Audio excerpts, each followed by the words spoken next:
We go. Welcome in, Heart Talkers, to another edition of Heart Talk. If you know me, you know that we have everyday conversations with everyday people here, both the hard and hope-filled seasons of life. Today's guest is like, I don't think, though, ordinary. I think she's more like extraordinary. Honestly, after I heard her speak on stage, I'm thinking, this woman's a legend. How come I haven't heard about her yet? Especially since we love a lot of the same things. We are left brain, science minded, love talking about stress in the brain and physiology and, the wiring of the brain and nervous system. So today, with me, coming all the way from South Carolina, is Dr. Rebecca Heiss. Welcome in. Thank you so much for having me on, Laura. I'm really excited for this conversation.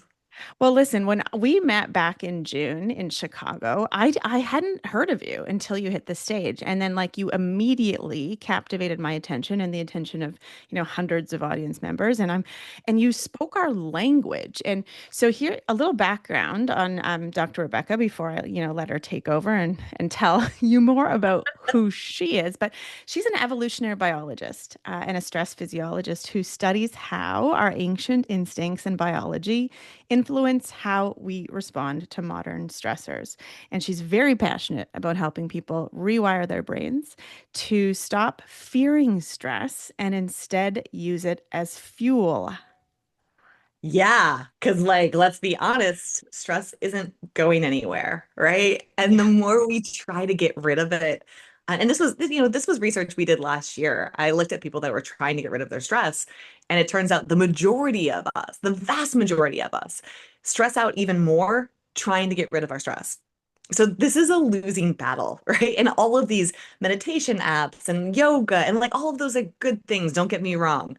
But if you expect that to de-stress you, we got a problem, right? So Yeah. I think the whole idea of how we treat stress needs a reframe. And so I try and be PR agent for stress and really help people think about stress a little bit differently.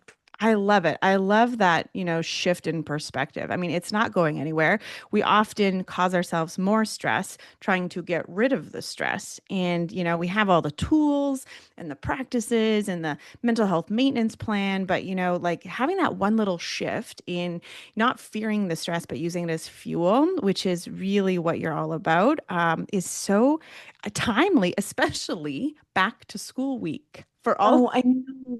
We for were us just talking about this. for Oh, us in Canada. I know that down in the States, you all have been, the kids have been back to school since the beginning of August or such. So let's just dig right in and talk about your fear less stress formula. So can you just share with us a little bit about the principles behind that, and then how we can actually use that in our own lives? sure. This could go for an hour, so I will try and chunk this out. Let's go one step at a time. So yeah, the fearless stress formula is really it's based on decades of research, broken down into three simple steps that people can hopefully remember and apply to their daily lives. So the first step is called the tiger, and that involves the stressor itself, the thing that we can't control, the thing that is charging us that feels very much life and death. And the key that we all have to remember is that is literally what our brains interpret every stressor as. They interpret every stressor, whether it's a going back to school or an overflowing inbox, as a life and death situation, as a tiger charging us. And so our body responds as if we're getting chased by a tiger through the jungle. And what we have to recognize in this moment is it's not a tiger. It's Hmm. not an actual life and death situation that is going to kill us in the next 3 minutes. Now, I want to pause there and just say, I'm not trying to be Pollyanna-ish, right? There are horrible things, Right. horrible like diagnoses that people get, terminal diagnoses that are actually life and death. Yeah. But the difference here that I'm saying is if it doesn't kill you in 3 minutes, we still have the opportunity to use the energy that stress delivers to us in a more productive way. Oh my gosh, So I that's love that. You know, when you yeah. said when you said like the tiger could be your inbox this morning, honestly, this morning I keep getting these notifications that I have no more You room get left. notifications. Oh, Sorry, I didn't mean to interrupt you. Like those are the pings and dings just came in. I was like, oh my gosh, tigers, it's disturbing the podcast. Sorry, Laura. no, They're turned no, off now. I Go don't ahead. know. I don't hear them. But I keep getting these notifications on my phone about my phone storage being full. And I can't take any more pictures. Like it is the first day of school. I need to take photos. Like what is Right, going on here? But it is, you immediately get that like heightened state of arousal. The nervous system is like, how do we like battle this? And I right. love that tip that you said, if it's not going to kill you in the next 3 minutes, we still have an opportunity to do something with this. And so I'm curious, how did you get here? I mean, how did you get to being a, stress physiologist, evolutionary biologist? Like walk us through how that happened. Yeah, and remind me to come back so I do the other two steps because we're only on I step will. one yet. I will. I will. But okay, good. So how did I get here? I'm a stressed out person. I have always been one of those people who is a high achiever, like really driven, really trying to do it all. And I think so many of us find ourselves in these positions where, we're moms, we're parents, we're entrepreneurs, we're holding down a job, we're taking care of a household, we're taking care of older parents while we're taking care of our kids. Well, Mhm. there's a million things going on. And meanwhile, AI is taking over and we're like, oh gosh, I have to learn this thing, like there's so much that is happening. And for me, I think we all tend to study the thing we need the most. That's just my Yes. belief. And I really, really needed some help in stress and anxiety. And the short version of a much longer story is I had studied crows. So yes, the big black birds. There's a whole other like portion of my life where I dedicated my like 10 years of my life to studying these birds. And I was looking at Mhm. stress in these birds living in urban and rural environments. And crows, it turns out, make a great uh, study subject for humans because they live in the same areas, they eat the same kinds of foods, and their brains are a lot easier to get a hold of than human brains. And we release the same hormones. And Wow. so it really started with crows. And from there, my own research, I focused on humans because that's the evolution in human behavior bit of it was really what drove me. I had incredible professors. I got very, very lucky and fell into this track that I just find fascinating, right? Understanding that our brain Hmm. isn't built for the world that we live in. It's built for Yeah. this ancestral environment where, all of these behaviors that we do that seem so illogical today made sense 200,000 years ago. We just Mm. need a little update. So, Oh my yeah. gosh, I love that. Our brains aren't built for the world that we live in. And I think that couldn't be more relevant now, especially to the digital age. And we could So do a true. whole new podcast on that. I talk a lot about that, about, mental health and social media and Oh my youth goodness. and the number of notifications and distractions and keeping focus and productive. But I find so from crows to tigers. So I love it. I love it. So if we go back, I'm glad that you kind of gave us that background because I love that you said we tend to study or we're drawn towards what we need. I very much believe that. Yeah. So, so the step one of the fearless stress formula was just identifying the tiger. Yeah. So let's Yeah. go back to that. Yeah, so like recognizing that it's not a tiger. And so then once we recognize it's not an actual tiger, this isn't a life and Mhm. death situation, then we have an opportunity to transfer the energy. So our body, stress is just energy, right? It's energy that our Mhm. body gets. And for me in that moment, this is, oh, my body is preparing me to perform. It's a great Ah. opportunity to recognize I'm getting this energy and now I have the opportunity to use it differently. So that's the transfer stage where we're going, okay, how do I want to transfer this energy? Because you can't create or destroy energy, Mhm. but you can transfer it. And what most people try to do is they try and calm down, which physiologically you just can't do. Mhm. Right? The last time I told my adrenal glands to not release adrenaline, they didn't listen. So rather than trying to calm down, instead, we need to use this energy. And our brains and our bodies actually help us a lot with this because at those high arousal states, we're releasing pretty much the identical hormones, whether we're in fear, anxiety, stress, excitement, right? Mhm. So we can decide, oh, Maybe what my body is feeling right now is excitement. Maybe I'm at a heightened state because I get to use this energy to help me perform in some task, in some choice. And so that's the transfer stage. And really, it's about being curious. And Mm, so it's asking the question, what is my body preparing me to do right now? And one of my favorite, you know, I guess lines it is now, but it's research too, is that curiosity and fear can't coexist. And what I mean by that is that we have no brain mechanism that allows for those two things to happen at the same time. So if we're in fear and anxiety and stress and we're able to get curious and say, what could this mean? How does this, help me? How can I right. use this? It points us in a new direction and a new trajectory, which is the third step, but I'll save that for now. Oh my gosh. So this is making, I mean, you're talking, and I'm like, I could talk about this stuff for hours. I find it so fascinating. But first recognizing what's coming in through our external, senses, identifying that it's not a tiger. But it is bringing some stress, naming that stress. I love Dan Siegel's work and the name it to tame Yeah, it name it, strategy, shame it. Yeah, right? exactly. Exactly. It I work. call that, yeah, I call that inviting the tiger to tea, right? Oh, I see. Okay. Come on in. Let's get curious. Let's talk about it for a little bit. Yeah, inviting Yeah, the tiger to yeah. tea. Yeah. So when you get Yes. these notifications that your phone storage is full, it's like, okay, what is that? It's actually annoyance. I'm annoyed and I'm overwhelmed, right? That's Yeah. what it is.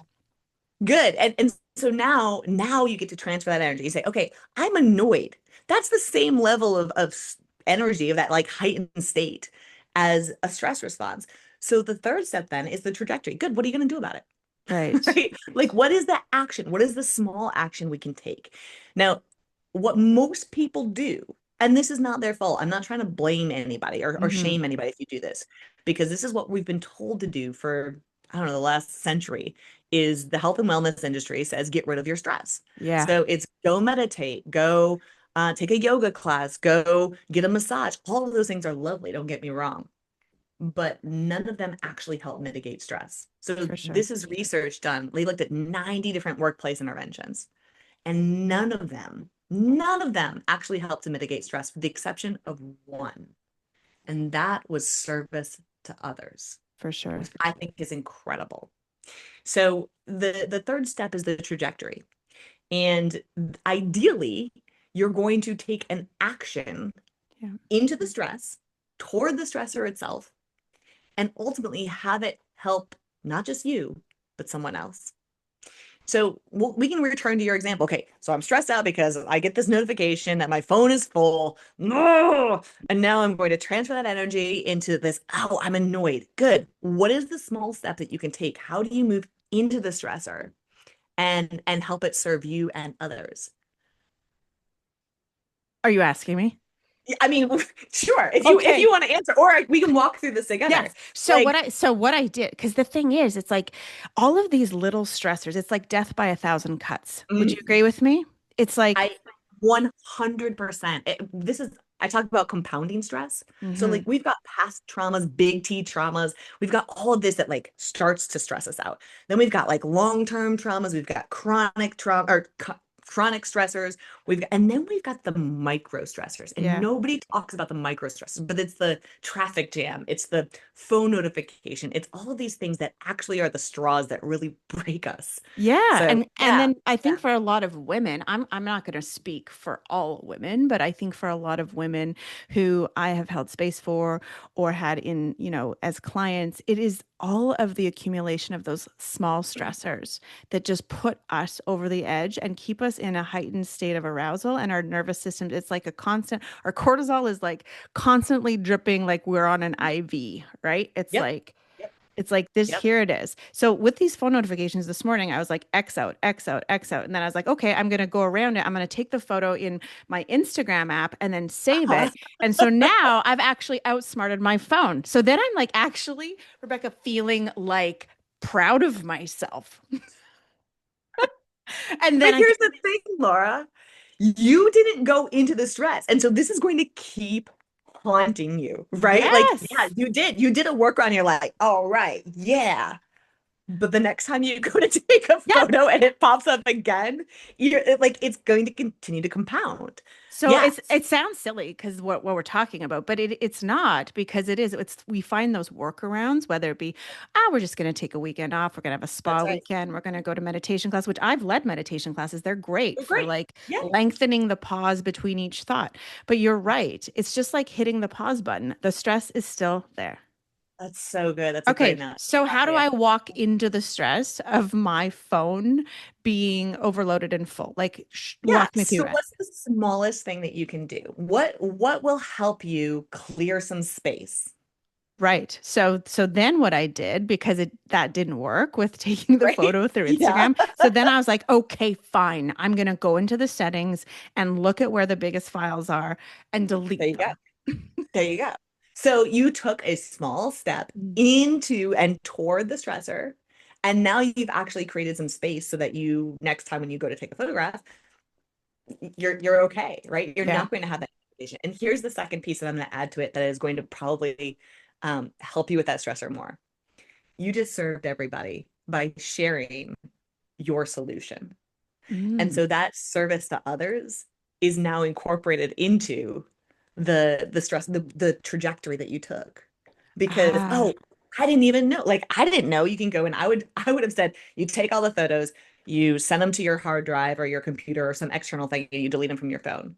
I didn't realize you could go into the settings and find the biggest files. So now, thank you. That's great. Like there. next time that happens for me, now I have this wonderful tip from you. Yeah.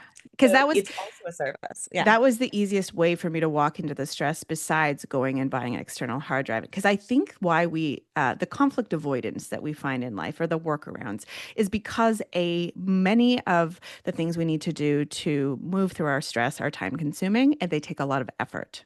So Yeah. let's talk about something a little bit more serious, like a health concern or a diagnosis. Walking Sure. into the stress there means like taking control of your health, maybe making some better Mhm. decisions about how you feel your body, right?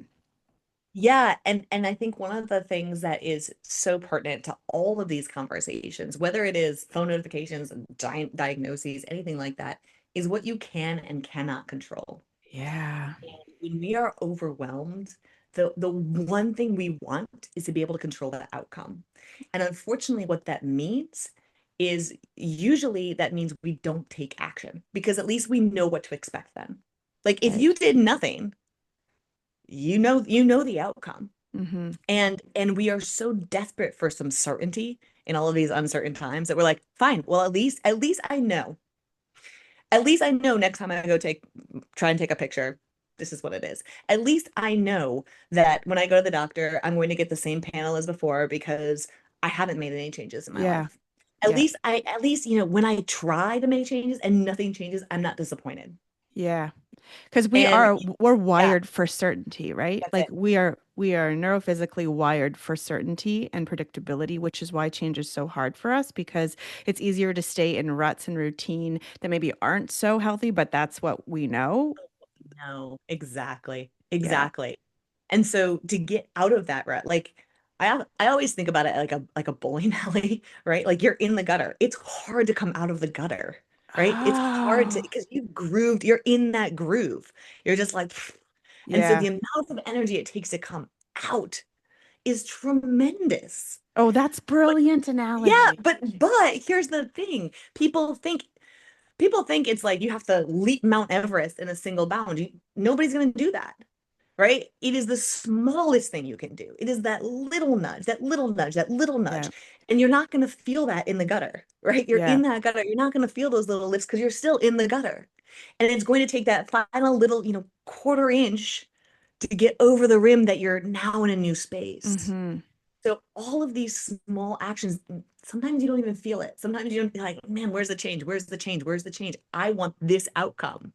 And you're moving in that direction, but it's hard to see it. Yeah. And I think this is what keeps people trapped in those behaviors. Is well, I'm not seeing the outcome I want. Well, yeah, these small actions can accumulate over time, and it's going to take some time often, but they're still worth doing. Yeah, and do you think that as a society in general, we undervalue the small consistent actions because we've Sure. been sold this like, we've been sold the Kool-Aid of like, well, if you just do this, this is what's going to happen. If you just read this, if you just follow this, if you just. Yeah. And Laura, I like this is the constant balance of uh, I mean, listen, you're listening to me. Here's your three steps. Here's Hmm. your three steps. And yeah, it's a huge oversimplification and it's going to get you a lot closer. Yeah. So there's this balance, right? Mhm. Between here's what people will actually do, Right. right? So here's your magic pill. And actually it's going to take 7 steps, but they're Right. within the 3 steps. So if you remember just the three, you're 3/4 of the way there. And Yeah. then when you're there, you can adapt all the other ones. And this is, yeah, I absolutely think so. I think, our brains aren't built for long-term solutions. They're simply Mhm. not. We didn't, ancestrally, we didn't really live past 30. 30 was ancient. Wow. So any of us that are above that age, um, our brain is like, what are you even doing alive, let alone making changes? Yeah. Like this is Yeah. Wait a minute. We all don't we don't change around plan, here. You don't. plan. Yeah. Right. I had a mentor once say to me, like, just think about how, when you talk about like stress from relationships or stress in workplaces, and I often bring this in my keynotes too, when we're navigating change, and think about how difficult it is to make change in your own life, and then remember that it's almost impossible to change somebody else. That's right. Yeah, that's right. Because you can't change anybody. And this is one of No. the hardest things for people to grasp because so often, stressors do come from relationships. Hmm. And it's like, if this person would just do this, my life would be better. Right? Right. Like That's the the stress from workaround. my life would be, yeah, That's the exactly. workaround. It's like, Yeah. well, what are you actually doing right now Hmm. that is where you're complicit in this behavior? Yeah. Because if you're moving into the stress, that means you're making demands of this person and saying, if this doesn't change, X, Y, and Z. Yeah. And the Because if you're still in it, Yeah, and the yeah. best thing we can do is take responsibility and be the change, right? I mean, I didn't say that, that's not my tagline. I think that's like Gandhi or something, but Yeah, yeah. I used to say that in my body talk practice. People would say, "Oh my gosh, this works so well. I need to bring my husband, or I need to send my Mhm. child." I'm like, "Well, actually we'll start with a session with you first." They're like, "What do you mean? Like, why would we start with me?" Well, let's just start. That's Let's start exactly with it, you. Laura. No, that's exactly it. I mean, when I get asked by CEOs, by leaders of the company, it's like, how do I change my company culture? I just look at them and I'm like, hi, it's you. You just It's you. bring a you just Yeah. bring Isn't that You show up, you do these behaviors, and you're going to be so surprised because uh, humans are really contagious. Like we're emotionally contagious. Yeah. We look to other people to see how they behave in these situations, and then we adopt those behaviors. And if you ever doubt how contagious we are, like sit next to, I always say, I'm not a nervous flyer, but if I sit next to somebody on an airplane who's scared of turbulence, I'm terrified Mm, because every time they jump, I jump. yeah. So, fear is highly contagious, joy is highly contagious. Try watching a funny movie who's with somebody who's laughing. It's 10 times funnier. And so recognizing that, yeah, being the change when you show up and you decide to choose adventure rather than an ordeal, you're shifting more than just things for yourself. You're shifting the culture of the people that you surround yourself with. Yeah, and I have been able to witness some pretty incredible people in my life like be that change for themselves and then see everything around them change. And and I'll be the first to admit, like in this like 10-year, 13-year journey since I had a painful pivot and came out of the depths of a divorce and all of that fun stuff, it's like it's been hard work. And moving into the stress and walking right into it, man, it's work.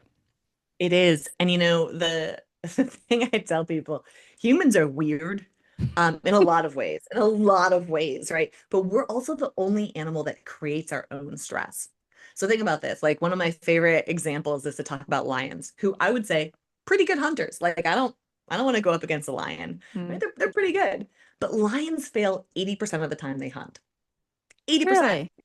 They fail. They fail. And if lions were humans, they would go, "Oh my gosh, I'm a terrible lion. I can't believe I'm such a failure. I'm so lousy at this.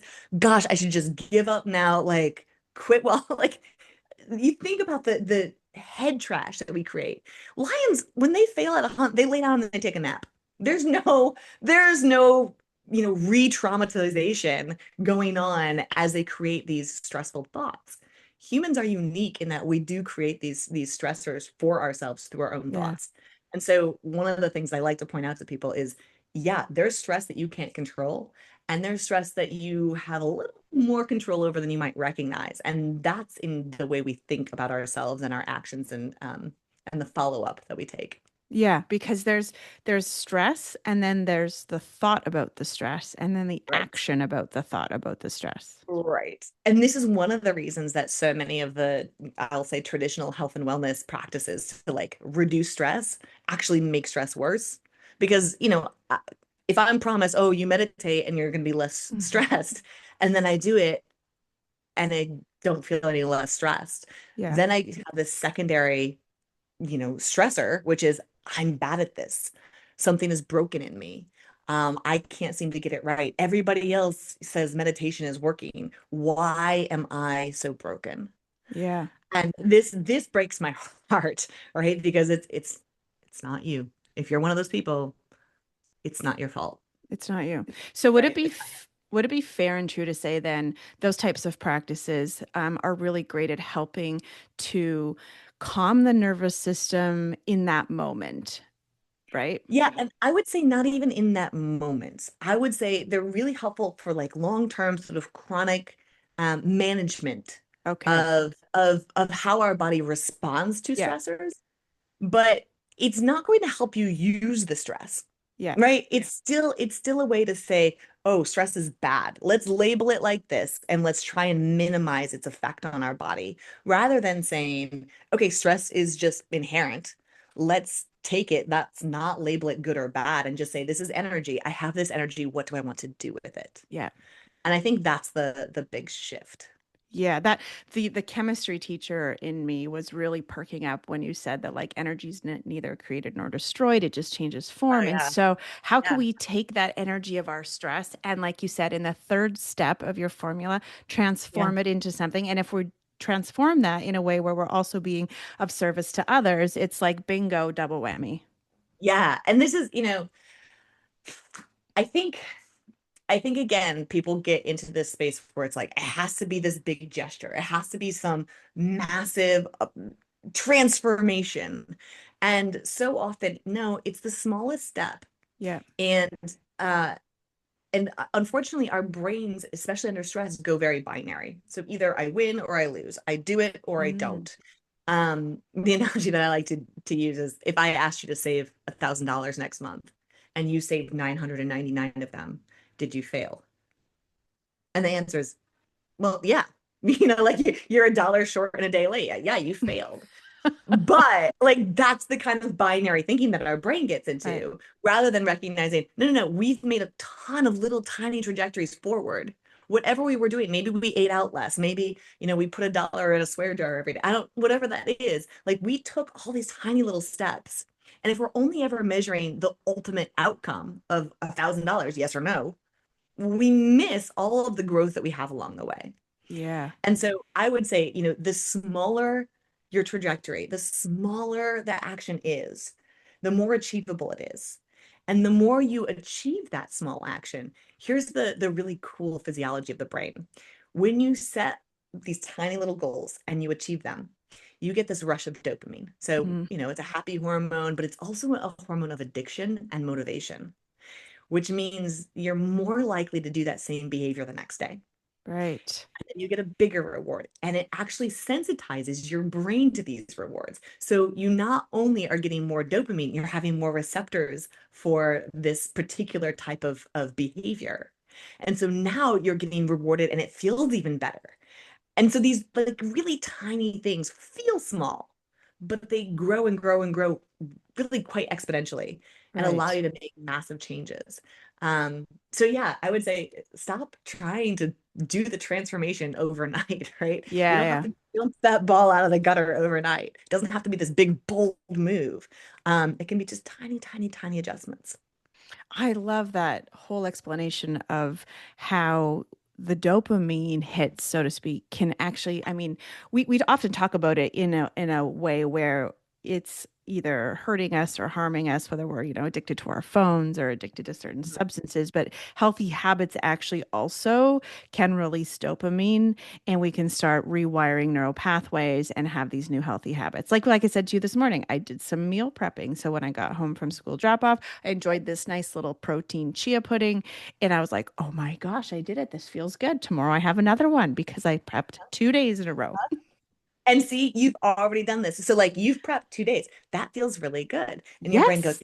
"Hey, this feels good." And now you're more likely tomorrow to prep the next 2 days and the next 2 days. And you're Yeah. building this habit in a way that it is sustainable, it is achievable.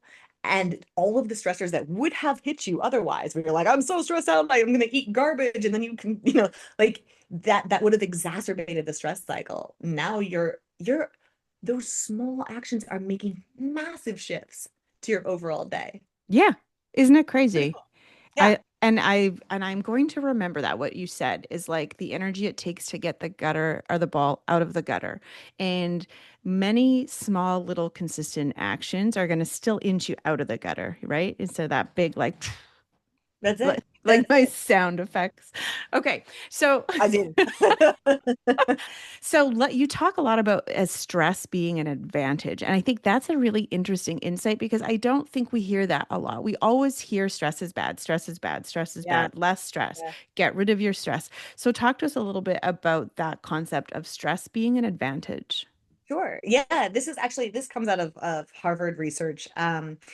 And the main study that I'll tell you about today is they looked at people under two different conditions. They were trying to give them a really stressful task to do. So public speaking is typically a really stressful thing for most people, and they did a math task as well, which is again another very stressful thing for most people. And what they did is in the first group, they had people try to calm down. So just say to yourself, try to calm down, just calm down. And in the second group, they had them say, I am excited. Now, that's the only difference between the two conditions. But the group that simply used the energy and said, I'm excited, rather than trying to get rid of that stress, way outperformed the group that was trying to calm down. So they were rated as more competent, more confident, more uh, like understood the material better, were more convincing, like all of these incredible effects. And the really interesting part here is that the person who was delivering the speech didn't feel more competent. They didn't feel more confident. They weren't feeling the effects. They still felt very anxious. But simply stating, I am excited, actually transforms some of that energy into excitement. So you're now holding two pieces at once. I'm excited, I'm Mm. nervous. I'm excited, I'm nervous. I'm excited, I'm nervous. And that energy helps them to perform better. And so when we recognize that stress is literally energy helping us to perform, and we can make that transfer, oh, I must be excited. It's not that we're eliminating stress or getting rid of the anxiety or any of those feelings. It's that we're using it to a competitive advantage. And the easiest way to share this with people is to ask you, when do Olympic athletes break world records? And it's not at practice, Yeah, right? It's when the stress and the exactly. pressure is at its peak. Right. And so really recognizing that we all have the ability to tap into that mindset of an Olympic athlete and say, oh, this is my body preparing me to perform in this moment. I must be excited. That's the trigger. Oh my gosh, two big takeaways like in the for me. Number one, curiosity and fear cannot exist at the same time. We're not physiologically wired for that in our brains. So get Yes. curious. When you feel the fear, transform that into some curiosity. Like, what could this be? What does this Yeah. feel like? Why could it feel like this? And then this part about like, oh, when you feel the stress, I must be excited about, Mhm. this is preparing me. This is fuel and energy to transform into something. Yeah, and I'll add to that. This is the time in that transfer stage to begin to act as if you are excited. So Mm-hmm. to compound and continue to raise the level of that performance, if you begin to act as if, so I throw my shoulders back, I put a big Mm-hmm. smile on my face, right? I'm like, I am excited to be here. I'm confident. I'm ready. Even if you're not feeling that, your brain is looking to your body to understand what's happening. So you're going to have this stress response. And your brain's going, huh, what does this mean? What does this mean? What does this mean? And it looks to your body. And if your body is positioned like hunched over and your arms are crossed and your eyes are kind of downcast and you're kind of chewing on your like your brain goes, uh-oh, we're scared. Yeah. This is this is bad. Whereas if you throw your shoulders back and you put a smile on, you actually release hormones of happiness, of joy, of confidence. And so you become more excited, more confident, more joyful, which is wild, right? People think that emotionally we smile because we're happy, Right. but we don't. We are actually happy because we are smiling. Wow. Full stop, right? That's pretty powerful. And so recognizing that you actually have the power to manipulate your emotions Mm-hmm. simply by manipulating your body positioning Yeah. is huge. So acting as if you are excited, you're ready for an adventure, you're charging ahead is a huge advantage. Absolutely. And this speaks to the world that I've been so fascinatedly interested in the last 10 years, has been like the mind body connection, how what we do here affects here, what we do here affects our body. I love this stuff. This feels like, the golden nugget of just figuring it out. So you're welcome to all the heart talkers listening today. If this is your very first episode of my podcast, like that's it. You don't have to listen to anything else. Yeah, I wish, right? I wish it was that magic pill, right? The challenge here is I can speak it all day long. Yeah. Y'all have to put it into action. Yeah. And it is no matter what. And this is one of the reasons that I struggle so much with like coaching. I don't really do any coaching. I have great coaches that I work with that help me with my clients because I don't love to coach. And here's why. I get so frustrated when I'm like, here's all the things. Here's the golden nugget. Here's the pearl. Here's the magic pill. And people are like, that's great. That makes so much sense. And then they sit on their hands. Mm-hmm. And I'm like, ah, but y'all have to do it. You have to do it. So Can't just yeah, talk about it. gotta do it. You gotta do it. You Talk gotta about show up it. for it. And I think that brings in, a lot about I talk about when I hit the stage is like that invisible backpack that we're carrying with us that has all the patterns and the conflict and all the heavy Yeah. stuff that sometimes keeps us from that forward trajectory and that momentum of like taking those small, consistent actions. But this stuff, I do think though that knowledge is power. And when we're aware and self-aware, we can start to begin to make some changes, but nothing changes if nothing changes, like you said before. That's So, it. Yeah. so let's talk about you've written a couple of books, your newest book, right behind I see it behind you, Springboard. Tell me about that. Laura, today is a good day to be talking. Today is the official launch day of No. Springboard. Yeah, today. It is available today. So it's Yes. so exciting. Yeah. So this is my latest book. It's called Springboard: Transform Stress to Work for You. It is literally about everything that we've been talking about today. And so it is your guide for using the fear less stress model, and pointing your trajectories towards hope. Because one of the things that we didn't cover today that's in the book that is a pretty big topic for me is this idea of learned helplessness. Mm, And I think so many of us have fallen into patterns of learned helplessness with stress because we're like, well, it's just how it is. Like, yeah. I'm just going to have to keep running on the treadmill as fast as I possibly can until I die Yeah. because there is no other option. And so the other piece to this book is how do we not burn out in doing that, right? How do we get out of learned helplessness and get into learned hopefulness? And I Ooh. think that's a pretty key component to all of this. Yeah, that's where a big shift can come, like, right? Stepping outside of that victimhood mindset and actually Mhm. into like the driver's seat, the take charge, like be the one who's driving where you're going instead of just being the Yeah. passenger. And I want to acknowledge that like if you are in that victim mentality, I don't blame you. This is not Hmm. a blame or shame because I would say we, putting myself in the same space as like the health and wellness industry has put us there. Yeah. We we've put you there. Yeah. And so Yeah, it's time to take back that power.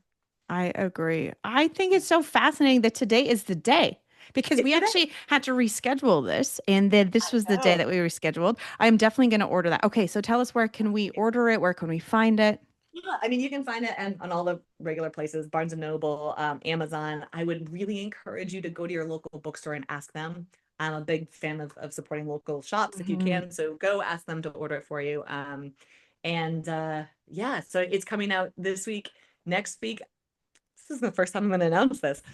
Next week, you're here, you heard it here first. Next week, my course comes out. It's an accompanying course. It is built specifically for young professionals. All of our research this past year really demonstrated, and listen, it's for anybody. Like if you're 40, 50, 60, 70, like, and needing this, by all means, this is going to be applicable. But I really focused on the young professional because all of our research showed that their anxiety levels are through the roof. And I don't think Mhm. I've ever given a keynote without somebody coming to me afterwards and saying, "Do you have something that I can give to my son or daughter?" Like, because they're really struggling. And Yeah. so yeah, the springboard course and accompanying workbook comes out next week. Oh my gosh, all the Lots of tools. exciting things. Yeah, lots a- of exciting things. All the tools to start taking some action. Geez, I wish I lived down South Carolina. I feel like we could be good friends. We could I go for mean, coffee. listen, come on down. There's always room for one more. Come on down. It'll be fun. Or I'll come up. I love Canada. So don't tease me. I'll be there tomorrow. Yeah, get on it. We live in the middle of nowhere, but it's nice and quiet, and you got a lot of Sold. space. So Sold. Sold. to do the meditation in the trees. That's right. That's right. That's right.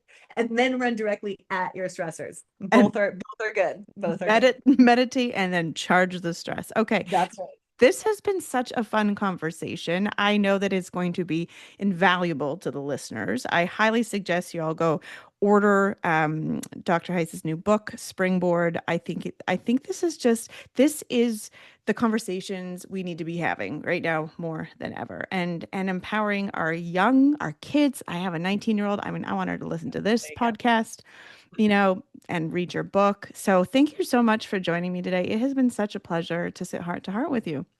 Oh, thank you, Laura. This truly has been my honor. And thank you for serving others in the way that you do. I guarantee you it's helping with your stress. So thanks so much for the honor of being with you. Truly.